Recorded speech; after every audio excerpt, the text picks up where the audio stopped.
আলহামদুলিল্লাহ, বিয়েবাড়ির খাবার রোস্ট, ডিম, সালাদ, পোলাও। তো এটা দিয়েই প্রথমে শুরু করলাম। ঠিক আছে, আর রোস্টটা ছিল সিনার পিস, পর্যাপ্ত পরিমাণ মাংস ছিল, যার জন্য খুবই আরাম করে, খুবই মজা করে, রিল্যাক্সে ভেঙে ভেঙে খাচ্ছিলাম। আমি চেষ্টা করি কোনো বিয়েবাড়িতে মানে খাবার খেতে গেলে খুবই রিল্যাক্সে। আমার আশেপাশের মানুষের খাবার শেষ হয়ে গেলেও আমি খুব আরাম করে, খুবই মজা করে খাবারটাকে আমি খুবই এনজয় করে খাই। তো এইবারের বিয়েটা হচ্ছিল আমাদের রেস্টুরেন্টের শেফ নাসিরের। যাই হোক, তাদের বিয়েটা খুবই ভালো মতন আল্লাহর রহমতে সম্পন্ন হলো।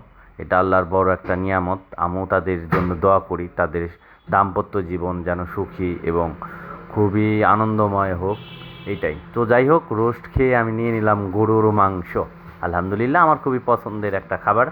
তো আমি সবসময় চেষ্টা করি যে হাড়যুক্ত মাংসটা নেওয়ার জন্য, কেননা হাড়যুক্ত গরুর মাংসটাকে আমি খুবই তৃপ্তি সহকারে এবং খুবই মজা করে মানে জস্তি করে খাই। ঠিক আছে, যাকে বলে কবজি ডুবিয়ে খাওয়া।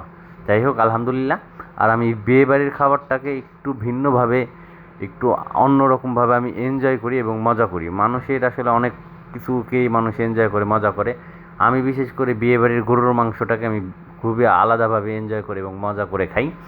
যাই হোক, আমি অন্যান্য খাবার খুব বেশি খেতে পারি না, তবে চেষ্টা করি কোনো অনুষ্ঠানে, কোনো বিয়েবাড়ির মানে গরুর মাংসটা মানে এনজয় করে খাওয়ার জন্য। এর প্রতি আমার আলাদা একটা প্রেম, একটা মহব্বত, একটা ভালোবাসা কাজ করে।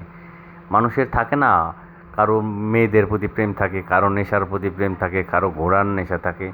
আলহামদুলিল্লাহ, আমার বিশেষ করে গরুর মাংসটা, আর সেটা যদি হয় বিয়েবাড়ির, তাহলে আসলে এই স্বাদ, এই মজা, এর আনন্দটা আসলে বলার মতো না।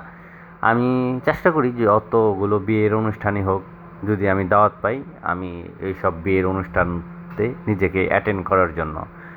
নিজের ব্যবসা বাণিজ্য বা রেস্টুরেন্টকে পরিচালনা করার ক্ষেত্রে অনেক সময় অনেক অনুষ্ঠানে যেতে পারি না।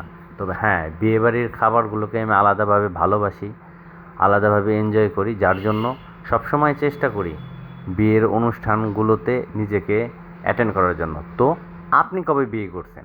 আমি কিন্তু প্রস্তুত আপনার বিয়ের অনুষ্ঠানে আমি যাওয়ার জন্য। আলহামদুলিল্লাহ, যারা খাবারকে পছন্দ করেন, যারা খাবারকে ভালোবাসেন, খাবারকে এনজয় করতে চান, তারা কিন্তু চাইলে আসতে পারেন আমাদের গল্পকুঠি রেস্টুরেন্ট সিঙ্গারে।